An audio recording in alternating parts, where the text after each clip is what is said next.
अलकाताईंच्या गाण्याने आपल्या कुठल्याही कार्यक्रमाची दमदार सुरुवात असते आणि आपल्याला त्याच्याने जोश येतो आणि तसंच आत्ताही आलेला आहे, सगळ्यांना उत्साह आलेला आहे. हा कार्यक्रम स्त्रीवादी चळवळीची प्रस्तुतता हा लोकशाही उत्सव समितीच्या अध्यक्षा आणि आपल्या ज्येष्ठ अर्थशास्त्रज्ञ आणि अभ्यासिका कॉम्रेड शांता रानडे यांना आपण यांच्या जन्मशताब्दीला आपण अभिवादन करून त्यांची आठवण करून हा आपण पुढे नेतो आहोत कार्यक्रम. तर या gender report, India gender report याच्यासाठी आपले वक्ते इथे जे आलेले आहेत त्यांचं एक एक करून मी इथे त्यांना बोलावते आणि त्यांचं स्वागत करण्यासाठी माझ्या मित्रांना मी इथे सांगते. तर पहिलं मी बोलावते आहे आपल्या आजच्या अध्यक्ष डॉक्टर सुलभा पाटोळे यांना. त्यांचं स्वागत अभिलाष करेल. टाळ्यांच्या गजरात आपण त्यांचं स्वागत करू.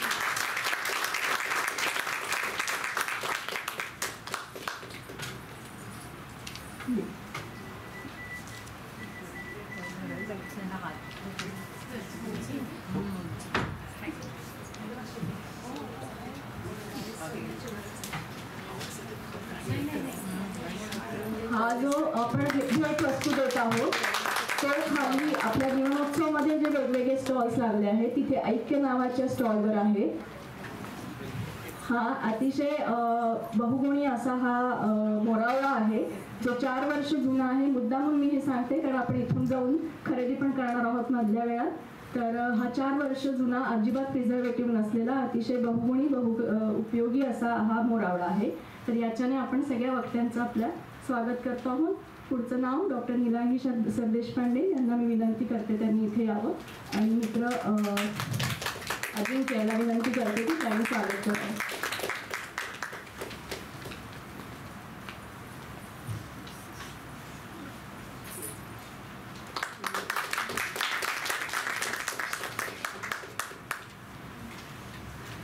आपल्या तिसऱ्या वक्त्या डॉक्टर अनघा सरपोतदार यांना विनंती करते की त्यांनी यावं मंचावर आणि त्यांचे स्वागत विकास करेल.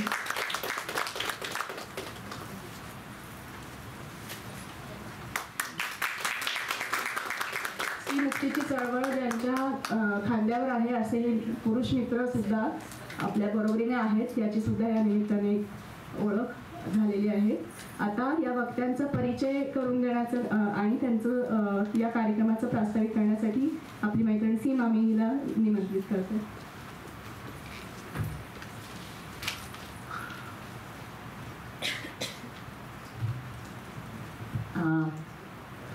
नमस्कार, जिंदाबाद सगळ्यांना. हा आपला 23वा लोकशाही उत्सव आहे आणि 2002 मध्ये जी सुरुवात झाली ती आता पुण्यामध्येच नाही तर महाराष्ट्रामध्ये सुद्धा वेगवेगळ्या ठिकाणी रुजलेली आहे. आपल्याला सगळ्यांना हे माहिती आहे की 2002 मध्ये जेव्हा गोध्रामध्ये गुजरातमध्ये शासन पुरस्कृत असा जेव्हा मानव संहार जेव्हा झालेला होता तेव्हा ही जाणीव प्रकर्षाने झालेली होती की जेव्हा लोकशाही मूल्यांचं उल्लंघन होतं तेव्हाच ती रुजवण्याची गरज ही जास्त असते. आणि म्हणून या जाणीवेमधून मासूम ही जी पुणे जिल्ह्यामध्ये काम करणारी जी संस्था आहे महिला सर्वांगीण उत्कर्ष मंडळ मासूम या संस्थेने पहिला लोकशाही उत्सव 2003 मध्ये आयोजित केला. आणि सुरुवात जरी मासूमनी केलेली असली तरी नंतरच्या काळामध्ये हळूहळू पुण्यातले वेगवेगळे लोक त्याला जोडले आणि ज्याप्रमाणे लोकशाही उत्सव पुण्यात आणि पुण्याबाहेर ज्याप्रमाणे विस्तारला तसंच मासूमनी सुरू केलेल्या लोकशाही उत्सव आयोजित करणारी ती सुद्धा लोकशाही उत्सव समिती झालेली आहे. तर लोकशाही उत्सव समितीकडून हा आपण उत्सव आयोजित केलेला आहे आणि आपल्याला लक्षात येतं आहे की म्हणजे जसा हा आजचा कार्यक्रम आहे तसंच वैचारिक आणि वेगवेगळे सांस्कृतिक कार्यक्रम आपण ह्याच्यात आयोजित करत असतो.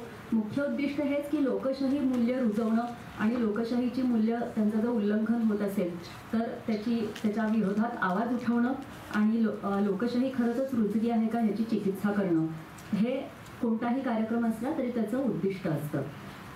आपण हे बघतो आहोत की लोकशाही खाली तुम्ही जेव्हा आलात तेव्हा एक प्रदर्शन पण लागलेलं दिसलं. लोकशाही उत्सवाप्रमाणेच जीवनोत्सव सुद्धा गेल्या 10-12 वर्षांपासून साजरा होतो आहे आणि पर्यायी जीवनशैलीचा पुरस्कार करणारं असं हे प्रदर्शन आहे. त्यामुळे त्या प्रकारच्या वस्तू आहेत ज्यातलीच वस्तू देऊन आपण आपल्या पाहुण्यांचं स्वागत केलं.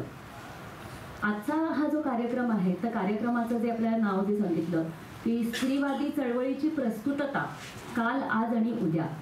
तर यामागचा म्हणजे हे जे नाव आहे हे पण मला वाटतं की कार्यक्रमाचा उद्देश सांगणारा आहे. स्त्रीवादी चळवळीच्या म्हणजे मुळातच स्त्रिया जेव्हा हक्काची भाषा जेव्हा बोलायला लागतात तेव्हा त्यांना प्रश्न विचारले जातात, त्यांना आरोपीच्या पिंजऱ्यात उभं केलं जातं आणि तेच स्त्रियांना हक्काची भाषा शिकवणारी जी चळवळ आहे त्या चळवळीला, स्त्रीवादी चळवळीला सुद्धा नेहमी कटघऱ्यात उभं केलेलं आहे आणि उभं केलं जातंय सुद्धा. स्त्रीवादी आता स्त्रिया पुष्कळ पुढे गेल्या आहेत, सगळ्या क्षेत्रात आहेत. आता स्त्रियांच्या चळवळीची गरज आहे का? आता जरा पुरुषांचं बघा की, म्हणजे असा काहीचा कुचेष्टेचा किंवा खरंच गरज आहे का? अशा प्रकारचे प्रश्न हे कायम उपस्थित केले जात असतात. आणि या पार्श्वभूमीवरती स्त्रीवादी चळवळीचं खरंच काय फलित आहे, काय स्त्रीवादी चळवळीने कमावलेलं आहे, काय खरंच त्याची आता 21व्या शतकात सुद्धा म्हणजे जेन वाय साठी सुद्धा त्याची गरज आहे का? असे जे सगळे प्रश्न आहेत, ह्या प्रश्नांचा निश्चितपणे आपण विचार करायला पाहिजे असं वाटलं आणि म्हणून हा कार्यक्रम आपण आयोजित केलेला आहे. कार्यक्रम 2 भागांमध्ये आहे. हा जो आहे हा पहिला भाग आहे, इंडिया जेंडर रिपोर्ट काय सांगतो, जो फेमिनिस्ट पॉलिसी कलेक्टिव्ह हा जो राष्ट्रीय पातळीवरचा स्त्रीवादी अभ्यासकांचा गट आहे, त्यांनी गेल्या दशकामध्ये लिंगभाव समानता, जेंडर इक्वॅलिटीची वाटचाल काय दिशेने झालेली आहे याचा वेगवेगळ्या आघाड्यांवरती, वेगवेगळ्या क्षेत्रांमध्ये याचा चिकित्सक मागोवा घेऊन हा अहवाल केलेला आहे. आणि जेव्हा आपण म्हणतो की स्त्रीवादी चळवळीची गरज आहे का, तर त्यातला पहिला टप्पा येतो की खरंच स्त्रियांची किंवा रादर लिंगभाव समानतेच्या दृष्टीनं खरंच वाटचाल कुठपर्यंत झालेली आहे हे बघणं. आणि म्हणूनच आपण इंडिया जेंडर रिपोर्ट काय सांगतो हे समजून घेणार आहोत. हा रिपोर्ट तयार करण्याच्या प्रक्रियेत ज्या सहभागी होत्या स्वतः, म्हणजे जे वेगवेगळे जे अभ्यासक होते त्यातल्या 2 अभ्यासक आपल्याकडे आलेले आहेत, तर त्यांचाही आपण परिचय करून घेऊयात. डॉक्टर अनघा सरपोतदार, ज्या टाटा इन्स्टिट्यूट ऑफ सोशल सायन्सेसमध्ये संशोधक म्हणून काम करतात आणि कामाच्या ठिकाणी होणारी जी हिंसा जी आहे हा त्यांच्या कामाचा मुख्य विषय आहे. जेव्हा हा जो कायदा झाला, सेक्शुअल हॅरॅसमेंट ॲट वर्कप्लेस, हा कायदा जेव्हा होत होता तेव्हा सुद्धा तो कायदा, त्या मसुद्यावरती फीडबॅक देणं, तो मसुदा खऱ्या अर्थाने स्त्रियांचा विचार करणारा व्हावा याच्यासाठी काम करणारी जी लोकं होती त्याच्यात सुद्धा अनघा यांचा समावेश होता. आणि या मुद्द्यावरतीच त्यांनी 2000 विशेषतः 2005 पासून त्यांनी खूप ॲक्टिव्हली काम केलेलं आहे. वेगवेगळ्या प्रकारचे सरकारी, वेगवेगळ्या पातळ्यांवरचे, राष्ट्रीय ते जिल्हा पातळीवरचे सरकारी अधिकारी, वेगवेगळ्या संस्था यांची प्रशिक्षणं घेणं आणि या मुद्द्याबद्दलचं संशोधन करणं असं त्यांचं काम आहे. मुंबई शहराची जी स्थानिक समिती आहे, म्हणजे महिला बालकल्याण विभागाने नेमलेली सेक्शुअल हॅरॅसमेंट ॲट वर्कप्लेससाठी जी स्थानिक समिती, त्या समितीच्या त्या सदस्य आहेत. म्हणजे 2024मध्ये त्यांची पुन्हा नेमणूक झालेली आहे. आणि हा जो इंडिया जेंडर रिपोर्ट हा जो अहवाल आहे याच्यातला कामाच्या ठिकाणी होणारी हिंसा, स्त्रियांच्या विरोधातली हिंसा रोखणारा किंवा त्याचा प्रतिबंध करणारा जो कायदा आहे त्या कायद्याची अंमलबजावणी कशी झालेली आहे याच्यावरचं प्रकरण त्यांनी लिहिलेलं आहे. म्हणजे हिंसाचाराबद्दलचं, मुख्यतः व्हायलन्स अगेन्स्ट विमेन याच्याबद्दलचा तो चॅप्टर आहे आणि त्यातला काय म्हणत एक उपभाग त्यांनी लिहिलेला आहे. तर त्यामुळे म्हणून त्याबद्दलची मांडणी ते अर्थातच करतील. डॉक्टर नीलांगी सरदेशपांडे, त्यांचं आयुर्वेदातलं शिक्षण आहे आणि शिवाय त्यांनी डॉक्टरेटही केलेली आहे.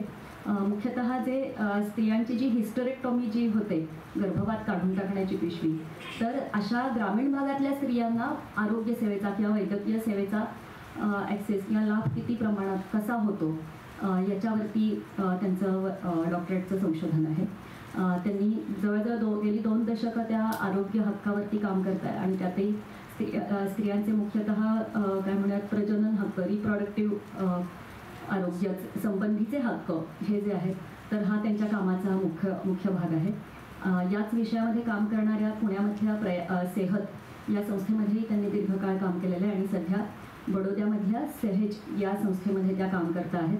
आणि मुख्यतः रिप्रोडक्टिव्ह हेल्थ साठीचं काम त्या करत आहेत. आणि आसाम, महाराष्ट्र या 2 आसाम, महाराष्ट्र आणि तिसरं राज्य कोणतं आहे? गुजरात. गुजरात या 3 राज्यांमधल्या मुख्यतः ज्या वंचित अशा प्रकारच्या ज्या स्त्रिया आहेत त्यांचे प्रजनन अधिकार काय आहेत किंवा ते प्रत्यक्षात यावेत याच्यासाठीचं काम त्या करत आहेत. या जोडीने अनुसंधान ट्रस्ट आणि प्रयास यांची जी एथिक्स कमिटी आहे तर त्याच्या पण त्या सदस्य आहेत. त्यांनी याच्यातला जो आरोग्याबद्दलचा जो हेल्थ अँड वेलबिंग हा जो चॅप्टर जो आहे म्हणजे जो मुख्य चॅप्टर जो आहे तर त्याच्या तो लिहिला जाण्यासाठीचं त्यांनी मुख्य भूमिका त्याच्यात केलेली आहे. त्यांचं स्वतःचंही त्याच्यामध्ये काय सहलेखकही आहेत त्या एका प्रकरणाच्या.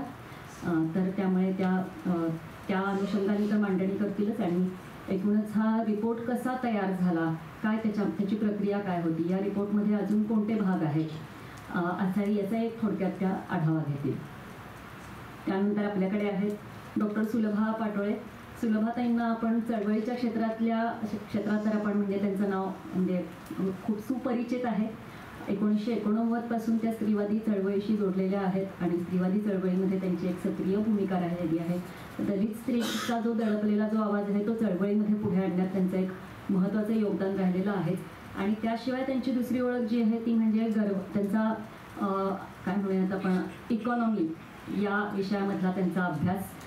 गरवारे कॉलेज जे आहे गरवारे कॉलेज ऑफ कॉमर्स तर त्यातला जो कॉमर्स डिपार्टमेंट आहे वाणिज्य विभाग त्याच्या त्या डीन सुद्धा आहेत. हां म्हणजे HOD आहेत त्या डीन नाही सॉरी HOD आहेत. तर मला वाटतं की आपण आता आपल्या त्यांच्या मांडणीला आपण सुरुवात करूया आणि पुन्हा एकदा मी प्राजक्ताकडे सूत्र सोपवते.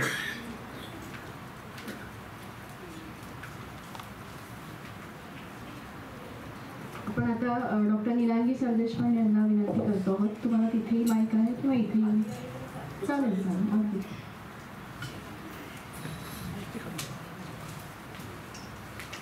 पण चळवळी तो त्याच्यामुळे वर खाली असं करण्यापेक्षा मी खाली घेते मला जास्त खाली.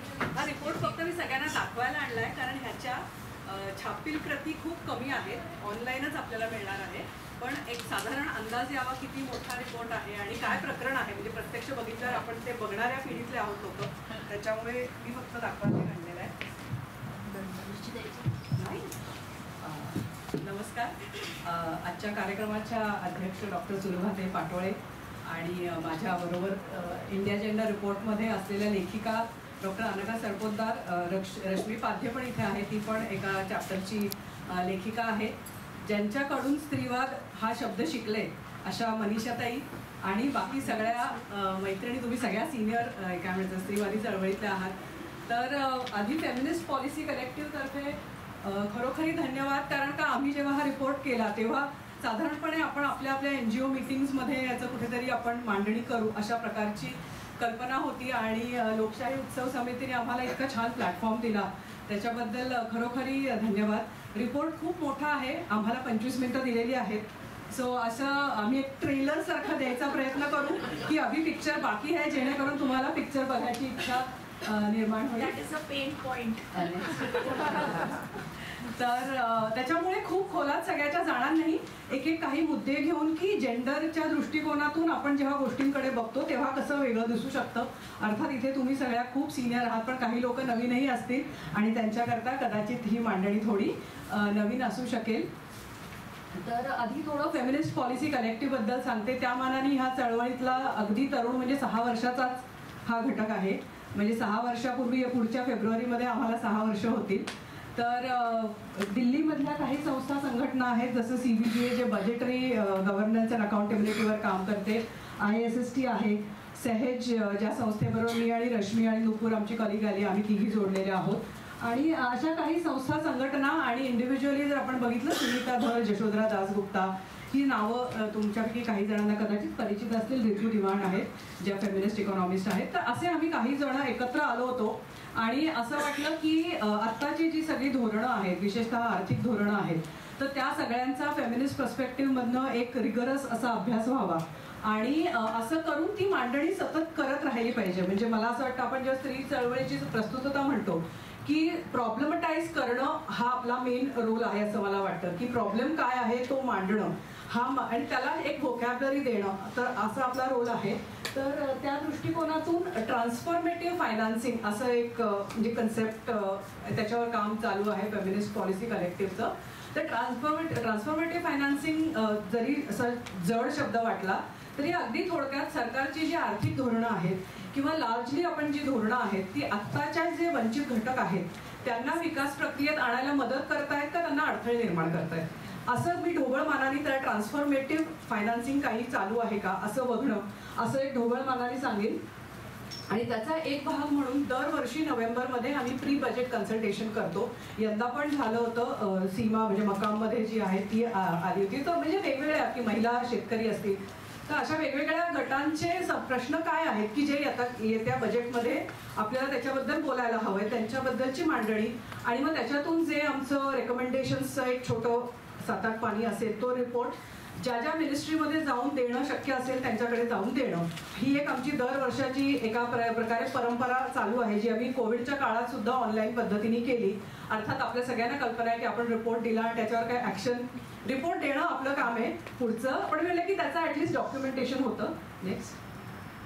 तर असं सगळं हे FPCच्या आमच्या मीटिंग चालू होत्या तेव्हा प्रोफेसर रितू दिवाण यांनी कल्पना मांडली की आता खूप वर्ष झाली आहेत आणि गेल्या 10 वर्षात विशेषतः सस्टेनेबल डेव्हलपमेंट गोल्स आल्यापासून आपण जर बघितलं खूप नव्या योजना, खूप नवी धोरणं आणि असं खूप काय काय घडतंय. म्हणजे असं एक चित्र निर्माण होत आहे की प्रचंड वेगाने आपण प्रगती करतोय.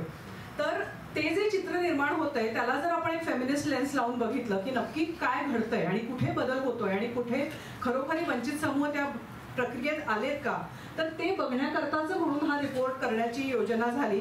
अर्थातच आपण असं बघतो की आम्ही सुरुवातीला आम्हाला वाटलं वर्षभरात होईल, पण त्याला जवळजवळ 2 वर्ष लागली आणि नोव्हेंबर, तो जो फोटो आहे नोव्हेंबर 2024 आता ह्याचं प्रकाशन झालं. 40 पेक्षा अधिक लेखक ह्याच्यामध्ये आहेत आणि 24 चॅप्टर्स आहेत. त्यामुळे खूप मोठा ह्याचा आवाका खूप मोठा आहे. सगळा मी म्हटलं तसं मांडणार नाही. मी आरोग्य आणि शिक्षण यांच्यातले प्रमुख मुद्दे मांडले आणि डॉक्टर अनघा बाकीचे 2-3 जे म्हणजे फायनान्सिंगचा असेल किंवा व्हायलन्स ॲट वर्कप्लेस हे मुद्दे मांडणार आहे. आम्ही साधारण असं ठरवलं होतं की 10 वर्षाचा आपण टाइम स्पॅन ठेवू, पण त्याच्या खूप मागे गेलं तर ते गोष्टी रेलेव्हंट राहत नाहीत. म्हणजे उदाहरणार्थ की आपण सगळे ॲडव्होकेट्स आहोत, तर आपल्याला जर ॲडव्होकसी करता किंवा सरकार दरबारी जाऊन काय बोलायचं असेल तर खूप जुनं काय मांडलं तर ते म्हणतात ते तेव्हा आम्ही नव्हतोच राज्यात, त्याच्यामुळे तो आमचा विषयच नाहीये. सो म्हणून 10 वर्षाची मर्यादा ठेवली होती.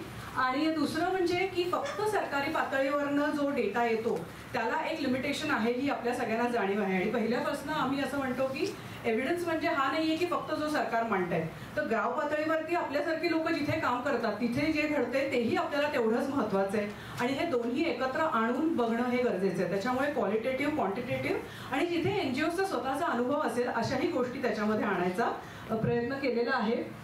एकच आधी डिस्क्लेमर सारखं म्हणते की आपण सगळे जाणतो की जेंडर म्हणजे आपण बायनरीत बघत नाही, आपण ट्रान्स पर्सन्स आणि पार्लिंग आपण असं म्हणतो की त्या सगळ्यांना इन्क्लूड करतो. पण इथे आम्ही जेव्हा जेंडर म्हणतोय तेव्हा फक्त हे सेक्स बेस्ड डिसअग्रिगेशन न करता आपण जे म्हणतो की कास्ट, क्लास, जेंडर आणि रिलिजन आणि हे जे सगळे मायनॉरिटीज म्हणजे एका अर्थाने सर्व वंचित घटकांची काय परिस्थिती हे बघण्याचा प्रयत्न केलेला आहे. आणि त्याच्यामध्ये डेटाची उपलब्धता हा एक मोठा चॅलेंज आहे, कारण सरकारने जर तो डेटा गोळा केला नाही तर आपल्याला कळायला काही मार्ग नाही. उदाहरणार्थ ट्रान्स पर्सन्स बद्दलचा डेटा खूप कमी आहे, त्याच्यामुळे आम्ही काही स्टडीज बघून ती माहिती ह्याच्यात आणायचा प्रयत्न केलेला आहे. आता मूळ मुद्द्याला हात घालते. पण ही प्रक्रिया मला वाटते गरजेची आहे, त्याचे लिमिटेशन सुद्धा आधीच सांगणं गरजेचं आहे, नाही तर खूप प्रश्न उपस्थित होतात. नेक्स्ट. एकूण 5 वेगवेगळ्या मुद्द्यांवर ह्याच्यात चर्चा केली आहे. बाजूला जी नावं आहेत ती त्या सेक्शनचे जे अँकर्स आहेत. तर ट्रान्सफॉर्मेटिव्ह फायनान्सिंग म्हणलं तो पहिला मुद्दा आहे. दुसरा उपजीविकेशी संबंधित सगळे प्रश्न आहेत. तिसरा अर्थातच आरोग्य आणि आपण वेलबिंग म्हणतो की नुसतं आरोग्य नाही त्याच्याही पलीकडे जाऊन. चौथा पूर्ण हिंसेच्या सेक्शुअल बेस्ड व्हायलन्सवरती आहे आणि 5वा शिक्षणासंबंधी आहे. तर हे 5 मुद्दे आपण घेतलेत. अजून खूप मुद्दे सुटले असणार आहेत ह्याची कल्पना आहे, पण आपण असं म्हणतो कमीत कमी सुरुवात करू, कदाचित पुढच्या एडिशनमध्ये आपण त्या मुद्द्यांना आणू शकू. नेक्स्ट. आता मी म्हणलं असं की मी आरोग्यामध्ये काय काय आम्ही बघितलं त्याच्याबद्दलची मांडणी करते. साधारण आपण आरोग्य आणि जेंडर असं म्हणलं की सगळ्यात पहिली सुरुवात होते प्रजनन आरोग्य. कारण सरकारच्या पण डोक्यात हे खूप फिक्स असतं की महिला म्हणजे माता आणि माता म्हणजे मातृत्व सेवा. त्याच्यामुळे आम्ही मुद्दामहून या रिपोर्टमध्ये प्रजनन आरोग्याला सगळ्यात शेवटी टाकलंय. आणि कारण जशा महिला पुरुषांना जे आजार होतात तेच सर्व एक माणूस म्हणून महिलांना होण्याची शक्यता किंवा कदाचित त्यांच्या बायोलॉजीमुळे अधिक जास्त, जसं आपण की HIV AIDS मध्ये महिलांना रिस्क जास्त आहे, पण तो आपण कधी महिला आणि माता इतकं ते एकमेकांशी जोडलेलं आहे. नेक्स्ट. तर सुरुवात आम्ही केली नॉन कम्युनिकेबल डिसीजेस पासून, कारण आपण बघतो की हे सगळे जे जीवनशैलीशी जोडलेले आहेत त्यांचं प्रमाण खूप जास्त वाढतंय, पण त्याच्यामध्ये जेवढी त्याच्याबद्दल चर्चा व्हायला पाहिजे तेवढं आपण बोलत नाही. कारण मी म्हटलं असं की पॉलिसी लेवलला, धोरणात्मक पातळीवर आपण अजून माता मृत्यू दर कमी करणं हे जे आपलं टार्गेट ठरवलंय जे खूप महत्वाचं आहे. महिलांचा मृत्यू नाहीच झाला पाहिजे, पण आता जसा फर्टिलिटी रेट कमी होतोय तसा आपण माता मृत्यू दर 100च्या खाली आणलेला आहे. म्हणजे तिथे आपण निश्चितच प्रगती करतोय आणि जर सरकारने ठरवलं तर ते आपण करू शकतो, याचं ते उत्तम उदाहरण आहे. पण म्हणून डायबेटीस कमी महत्वाचा होत नाही. तर ह्या रिपोर्टमध्ये आम्ही हे 4 ते 5 आजार घेतले, जसं हृदयरोग आहे, रेस्पिरेटरी एलिमेंट्स आहेत, डायबेटीस, कॅन्सर आणि मानसिक आरोग्य. परत मी म्हटलं की डेटाशी संबंधित काही चॅलेंजेस आहेत त्याच्यामध्ये, अगदी कॉम्प्रिहेन्सिव्ह असं म्हणणार नाही. म्हणजे तुम्ही जर रिपोर्ट उचलून बघितलात तर तुम्हाला खूप मुद्दे असे दिसतील की जे राहून गेलेत, पण मी म्हटलं असं की सुरुवात म्हणून हा केलेला आहे. आता डायबेटीसचं आपण जर बघितलं तर डायबेटीसमुळे महिलांमुळे होणारा जो मृत्यू आहे त्याचं प्रमाण जास्त आहे. इन द सेन्स की जेवढे डेथ्स आपण बघितले तर 2.9% पुरुषांमध्ये आपण ते डायबेटीसमुळे म्हणतो, तर महिलांमध्ये 3.4%. म्हणजे डायबेटीसमुळे होणारे मृत्यू, आता हे बायोलॉजिकल नाहीये, हे जेंडर आहे. ह्याचं एक कारण म्हणजे आपल्याकडे आपण असं म्हणतो की स्क्रीनिंगची सिस्टीम आजतागायत अशी गाव पातळीवर नाहीये. आपण एखादी गोष्ट मोजलीच नाही तर त्या बाईला डायबेटीस आहे हे कदाचित डायबेटीसशी संबंधित किडनी फेलियर असेल असं कुठलं तरी झाल्यावरच आपल्याला कळणार आहे. आणि मग त्यावेळेला त्या आजारातून मृत्यू होण्याची शक्यता जास्तच आहे. म्हणजे हा जेंडरचा आस्पेक्ट इथे येतो की असे जे आजार असतात की ज्याला लॉंग टर्म मॉनिटरिंग लागणार आहे, खूप जास्त म्हणजे कायम ट्रीटमेंट घ्यायला लागणार आहे, अशा वेळेला कुटुंबाची प्राथमिकता स्त्रियांना त्यांच्या आरोग्याला प्राथमिकता नसते.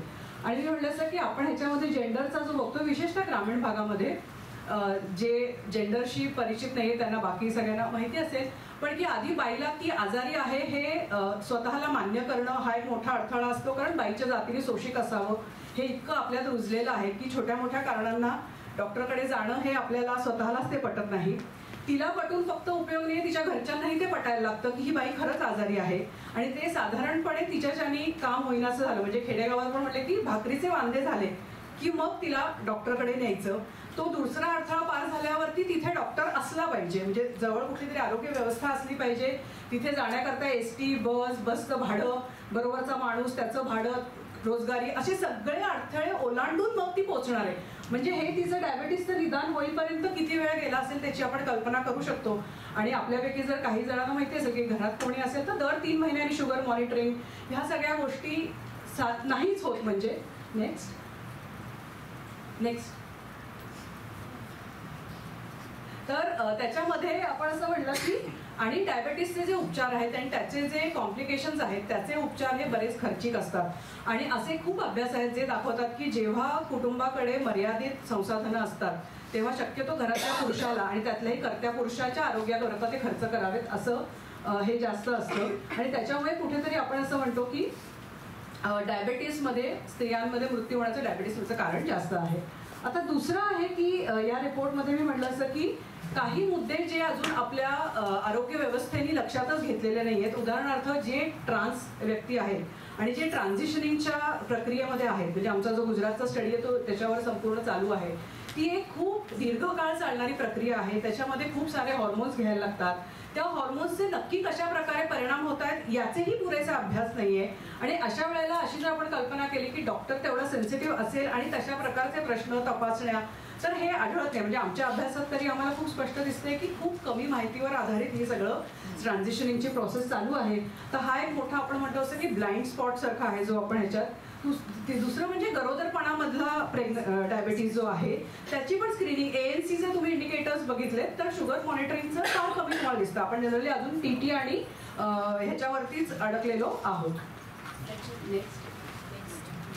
आता भारताच्या बाबतीत मी म्हटलं असं की एक दुर्दैवानी अशी गोष्ट आहे की आपल्या पहिले प्रॉब्लेम सुटले नाहीये तोपर्यंत नवीन प्रॉब्लेम आपल्यावर येऊन पडले. तर आपण म्हणजे उदाहरणार्थ जे प्रगत देश आहेत त्यांनी जे इन्फेक्शन्स आजार आहेत त्यांच्यावरती एक प्रकारे नियंत्रण मिळवलं आहे आणि आता ते जीवनशैलिक विषयक आजारांशी झुजत आहेत.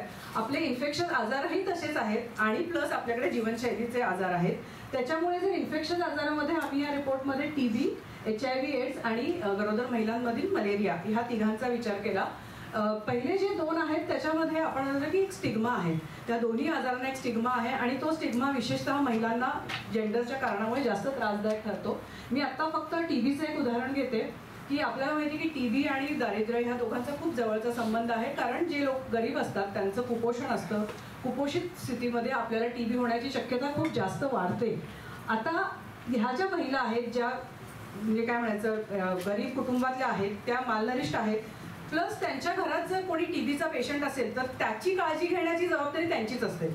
म्हणजे घरातलं कोणीही आजारी पडलं तरी त्याची काय म्हणायचं त्याची काळजी घेण्याची जबाबदारी ते सतत संपर्क येणं असं मला म्हणायचं की कुपोषित आहे आणि त्याच वेळेला सतत संपर्क येतोय. दुसरं आपण म्हणलं की चूल, जरी किती उज्ज्वला योजना आली काहीही झालं तरी अजून चुलीवरचा स्वयंपाक हा काय पूर्णपणे पास्ट टेन्स झालेला नाहीये, अजूनही ते आहे. आणि आपण जर काही धोकादायक व्यवसाय बघितले की गारमेंट फॅक्टरीज असतील किंवा बीडीचं आहे तर असाही महिला म्हणजे एकूण सगळ्या दृष्टीने महिला ही बायोलॉजिकली जास्त व्हल्नरेबल होती आहे आणि त्याच्यामुळे TBचा विचार जेंडरच्या दृष्टिकोनातून गरजेचा होतो. नेक्स्ट, थोडंसं कदाचित फास्ट वाटेल पण मला असं वाटतं की ते मुद्दा पोचण्याच्या दृष्टीने म्हणजे मला जास्तीत जास्त कव्हर करायला आवडेल. आता दुसरं काही ठिकाणी आपण असं म्हणतो की बायोलॉजिकली पण तो मुद्दा कॉम्प्लिकेट होतो की महिलांमध्ये फुफ्फुसांच्या व्यतिरिक्तच्या अवयवांना TB होण्याचं प्रमाण जास्त आहे. त्याच्यामुळे पण तो डॉक्टरांकडनं मिस होण्याची शक्यता असते. उदाहरणार्थ आपल्याकडे म्हणजे प्रजनन संस्थेचा TBची पण शक्यता खूप जास्त असते आणि ट्यूब्स ब्लॉक होणं आणि त्याच्यातून इन्फर्टिलिटी होणं आणि पुन्हा इन्फर्टिलिटीचाच एक वेगळा स्टिग्मा हा एक प्रॉब्लेम आहे. कारण त्यांचं जर तुम्ही थुंकी तपासली तर कदाचित त्याच्यामध्ये तेवढे जंतू सापडत नाहीत आणि त्याच्यामुळे ते TB नाही असं वाटू शकतं. आणि दुसरं म्हणजे ताप आणि कसकस वाटतेय. आता म्हणजे माझे जे डॉक्टर मित्रमैत्रिणी त्यांच्याकडून मला बोलून माहिती आहे बायका आल्या ना की त्यांना PSY म्हणायची त्यांना एक पद्धत आहे की एक PSY पेशंट आली म्हणजे सायकोलॉजी म्हणजे त्यांना जर काही आयडेंटिफाय झालं नाही तर ती पेशंट PSY आहे असं ते म्हणून मोकळे होतात. आता ती बाई सांगते की मला कसं तरी होतंय तर ते कसं तरी आपल्याला कळत नाही तर मग तिच्याच डोक्यात काहीतरी बिघाड असावा म्हणून काहीतरी. सो अशाने काय होतं की आधी मी मगाशी म्हटलेले सगळे अडथळे आठवा, ते अडथळे पार करून ती बाई डॉक्टरकडे येते आणि डॉक्टर तिला म्हणते मला काही सापडत नाही, उगाच दर 4 दिवसांनी काहीतरी प्रॉब्लेम घेऊन येते. अशाने ते निदान लांबतं.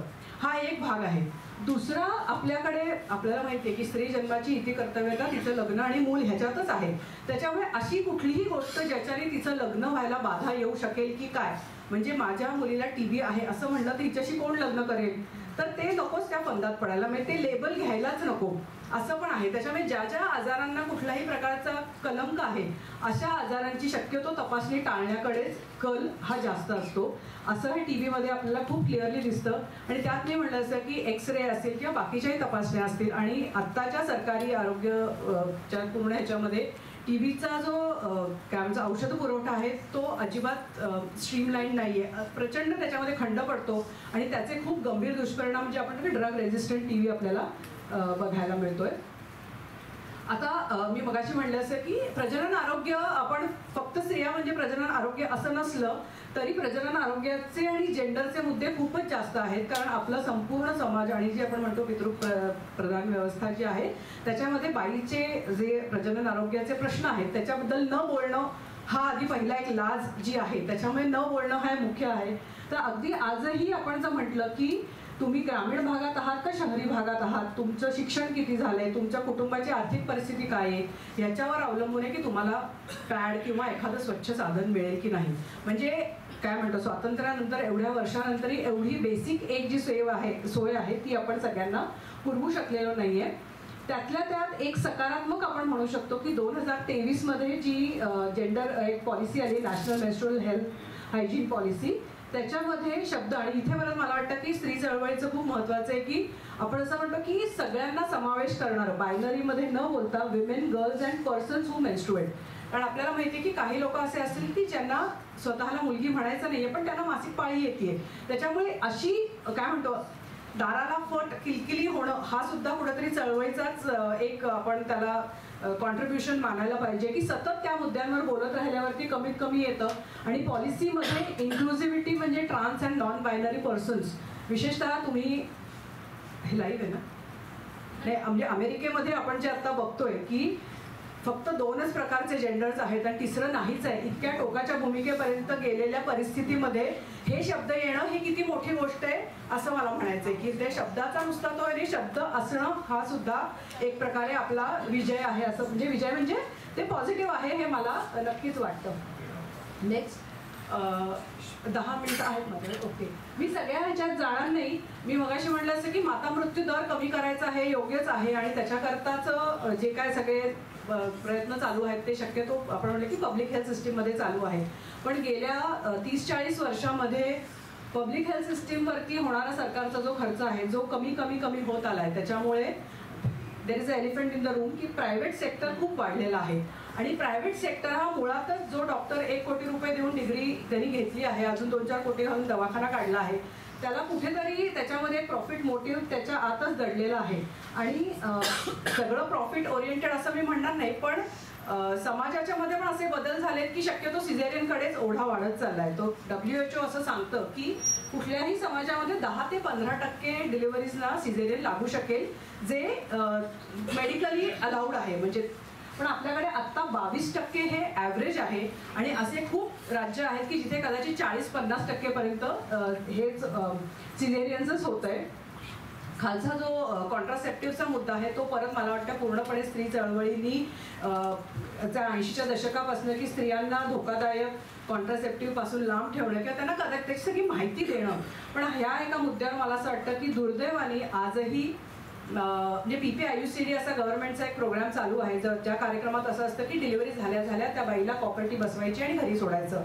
आणि आजही तिची कन्सेंट न घेता कॉपर्टी बसवली जाते. काही महिन्यांनी ती बाईच्या डॉक्टरकडे जाते की आता मला दुसरं मूल हवंय, तेव्हा लक्षात येतं की आधी कॉपर्टी बसवली. आणि मी तर कधीच सांगितलं नव्हतं. म्हणजे या लेवलपर्यंत अजूनही चालू आहे जरी आपण कितीही अधिकारांची भाषा बोललो.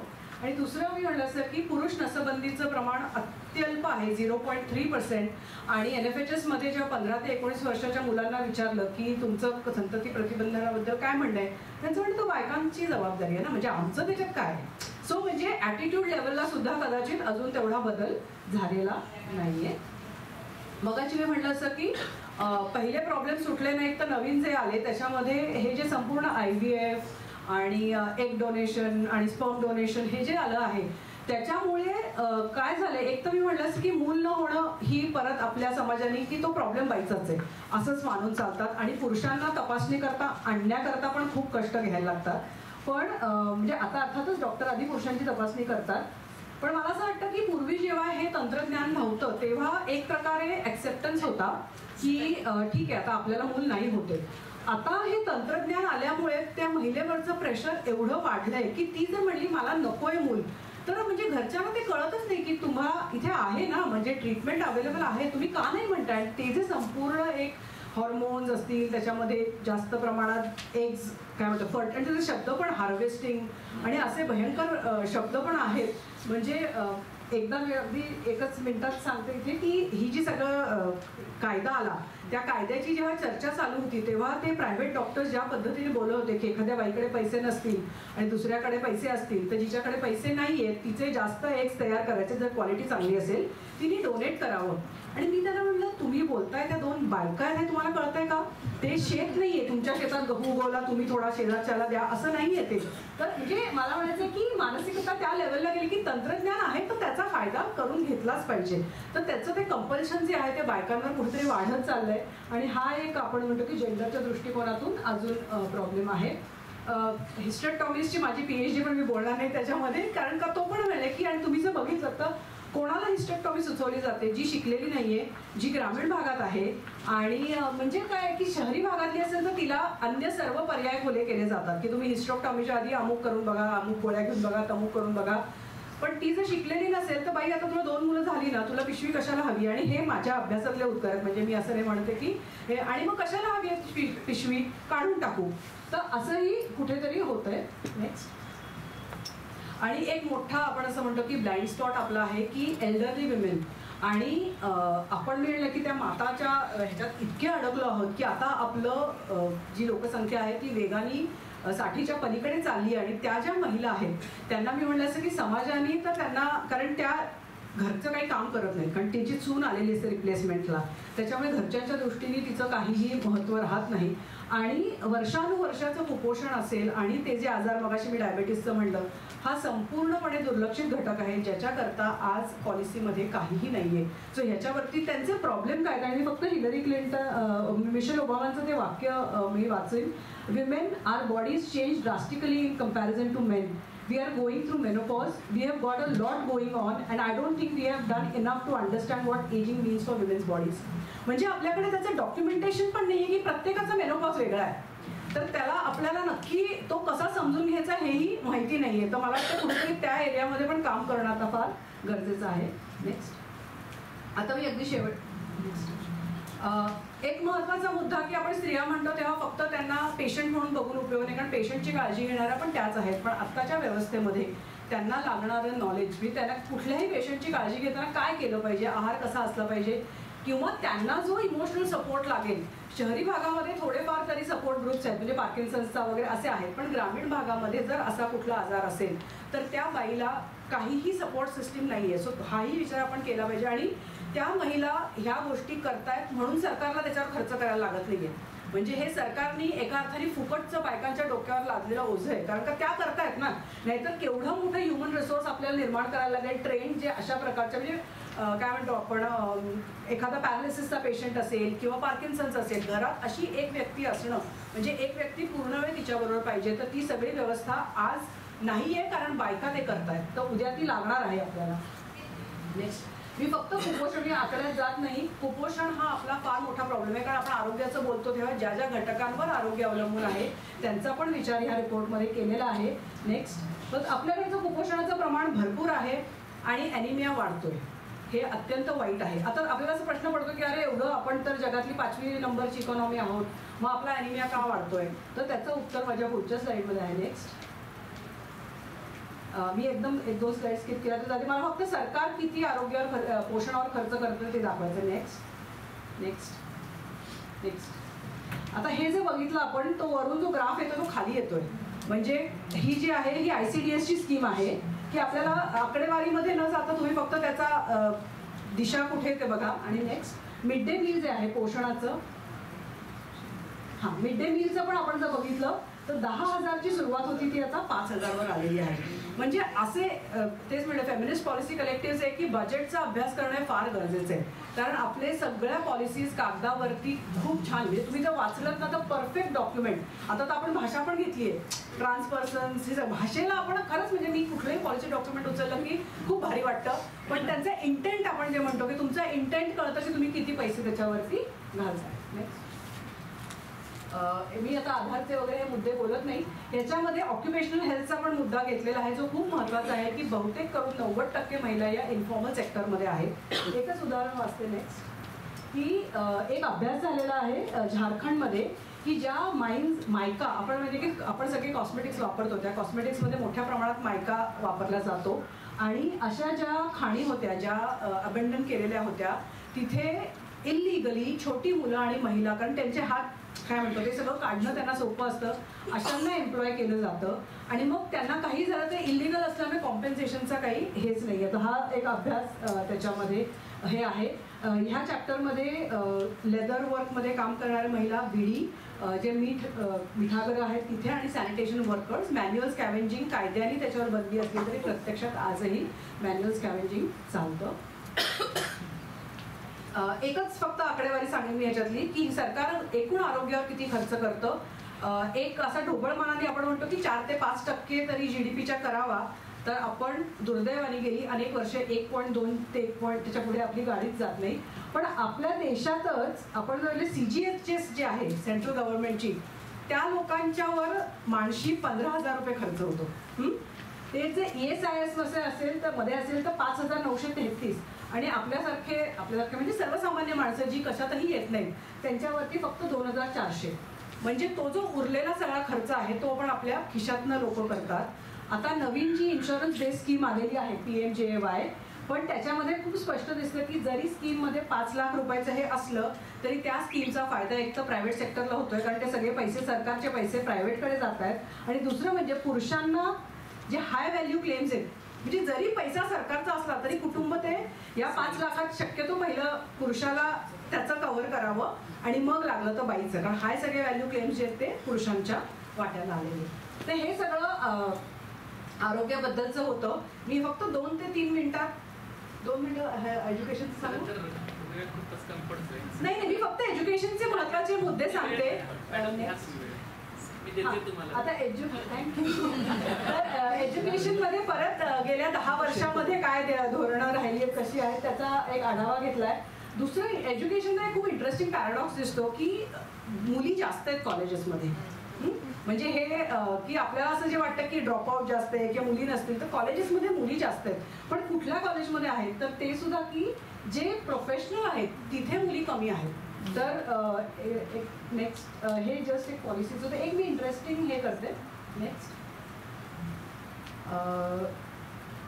आणि त्याच्यामुळे आत्ताच्या काळाला जे आहे ना की सरकारी शाळा मुलींकरता फार गरजेच्या आहेत, कारण जी सर्व्हिस खाजगी होते ती महिलांच्या आणि मुलींच्या आवाक्याच्या बाहेर जाते. आणि याचं इंटरेस्टिंग सांगते, आत्ता एक फील्डवर्क चालू होतं आणि ती मुलं आली आणि म्हणली, अहो मॅडम वर्गात ना सगळ्या मुलीच होत्या. म्हणलं मी सरकारी शाळेत गेली होती. म्हणलं अहो मुलं प्रायव्हेटमध्ये. त्यांना असं वाटलं की अरे कसलं भारी गाव आहे, वर्गात सगळ्या मुलीच होत्या. म्हणलं तुम्ही हा विचार करून MSW काय म्हणतात आपण सोशल वर्क करता, असं आपल्याला असं एक मुलगे जास्त दिसला, अरे इथे तर सगळ्या मुली आहेत. म्हणलं असं आहे की खाजगी शाळा असतील त्या मुलांकरता, इंग्लिश मिडियम मुलांकरता, आणि ज्या सरकारी असतील त्याच्यामुळे सरकारी शाळा बंद केल्या तर मुलींचं शिक्षण बंद होणार आहे. हे ड्रॉपआउटमध्ये खूप जास्त जेंडर डिफरन्स दिसत नाही. पण मी परत म्हटलं की स्पेंडिंग जर बघितलं सरकारचं 3% वरून 1.5, सगळीकडे शिक्षण आणि आरोग्य याच्यावरती जी जबाबदारी आहे ती हळूहळू सगळी खाजगीकडे जाणं क्लिअर आपल्याला त्याच्यामध्ये दिसतं. नेक्स्ट हे मी म्हटलं असं की जर आपण बघितलं तर मुली, जो लाल बार आहे तो मुलींचा आहे, तर PhDला मुलगे जास्त आहेत, MPhilला मुली, म्हणजे MPhil पर्यंत झाल्यानंतर पुढचं हे आहे, PGला पण मुली जास्त आहेत. पण जर आपण डिप्लोमा आणि हे जे कोर्सेस बघितले तर मुलगे जास्त आहेत, कारण लगेच त्यांनी कमवायला लागलं पाहिजे म्हणून. एक फक्त इंटरेस्टिंग मी उदाहरण सांगणार आहे. मी असं म्हटलं की याच्यात केस स्टडीज आहेत नेक्स्ट. तर एक टिमोथी गोन्साल्विस म्हणून प्रोफेसर आहेत जे IIT मध्ये शिकवतात, त्यांनी ही केस स्टडी लिहिली आहे. तर त्यांनी IITच्या सगळ्या काय म्हणतात किती मुली येतात किती मुलं येतात याचा अभ्यास केला, तर खूप जास्त प्रमाणात मुलगे होते आणि मुली खूप कमी होत्या. म्हणजे पर्सेंटेज जर बघितलं तर 8% ऑफ गर्ल्स इन IITs 2016. मग त्यांनी त्यांचे स्कोर्स बघितले की त्या एलिजिबल नाही होत का, त्या खूप मुली एलिजिबल होत्या पण त्या ॲडमिशन घेत नव्हत्या. मग त्यांनी त्याचा अभ्यास केला, त्यांचं लक्ष झालं की 2 गोष्टी होत्या की ब्रांच म्हणजे आवडती ब्रांच आणि आवडती म्हणजे घरच्यांच्या दृष्टीने सुरक्षित आणि ह्या सगळ्या ह्याच्यात बसणारी ती ब्रांच आणि तीकडची इन्स्टिट्यूट, ह्याचा मेन प्रॉब्लेम होता. म्हणून त्यांनी एक सुपर न्यूमररी कोटा असा केला की ज्या मुली एलिजिबल झाल्यात, म्हणजे असं कोणाला वाटायला नको की कुठेतरी डायल्युशन केलंय की आता मुलींना ऍडमिशन मिळतं, त्या एलिजिबल होत्या पण त्या त्यांच्या आवडीच्या ब्रांचला किंवा इन्स्टिट्यूटला ऍडमिशन घेऊ शकत नसतील, तर तिथे त्यांनी कोटा वाढवला आणि तिथे त्या मुलींचं खूप जास्त, मुलींचं आणि पालकांचं काउन्सिलिंग ऍडमिशनच्या वेळेला करून त्यांनी आता ते 8% वरून प्रमाण 20% वर आणलेलं आहे. आणि आत्ता पहिल्यांदा 3 मुलींना प्रेसिडेंट गोल्ड मेडल्स मिळाले. म्हणजे मला नेहमी असं वाटतं की मुलींना आणि बायकांना एवढंसं द्या, त्याचं इतकं म्हणजे करून दाखवतात की त्याच्यामध्ये. तर this is a one good example. तर मी इथेच थांबते. जस्ट म्हणजे मला जर असं हे झालं की मुली खरंच खूप पोटेन्शियल आहे आणि आपण त्याला दाबून ठेवलेलं आहे. तर दिस इज म्हणजे एवढं सगळं या रिपोर्टमध्ये कव्हर्ड आहे. आता पुढचं अनघा कव्हर करेल.